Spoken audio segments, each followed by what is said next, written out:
4,000 টাকা 3 বছরের সরল সুদে আসলে যদি 4,480 টাকা হয় তাহলে সুদের হার কত জানতে চেয়েছে। কিভাবে করবে দেখো, সূত্র দরকার নেই। তুমি এখানটায় লিখবে আসল, এখানটায় লিখবে সুদ আসল। কেমন? আসল যখন হচ্ছে 4,000 টাকা, তোমার সুদ আসল কত? 4,480।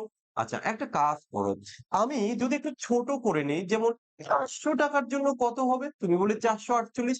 আরো ছোট করো, কিভাবে? 4 দিয়ে ভাগ করো, তাহলে তুমি পাবে 100 টাকা। 4 দিয়ে ভাগ করলে কত হবে? 4, 11, 44, 112 টাকা। কত টাকা তুমি সুদ পেয়েছো? তুমি বলে স্যার 12 টাকা আমি সুদ পেয়েছি। এই যে 12 টাকা আমি সুদ পেয়েছি। এই 12 টাকা সুদ পেয়েছো কত বছরে? 3 বছরে। 3 বছরে যদি 12 টাকা হয় তাহলে রেট অফ ইন্টারেস্ট কত? তুমি বলে স্যার 12 বাই তাহলে 3 করুন ইকুয়াল টু হচ্ছে 4। তাহলে এই যে 4%, এই যে অপশন নাম্বার বি তে রয়েছে। তো সূত্র বাদ দিয়ে কিভাবে অঙ্ক করতে হয় সেই শর্টকাট যদি তোমরা শিখতে চাও, তাহলে আমার চ্যানেলটিকে সাবস্ক্রাইব করো, পাশে থাকো আর লাইক করো এবং শেয়ার করতে ভুলবে না। চলো।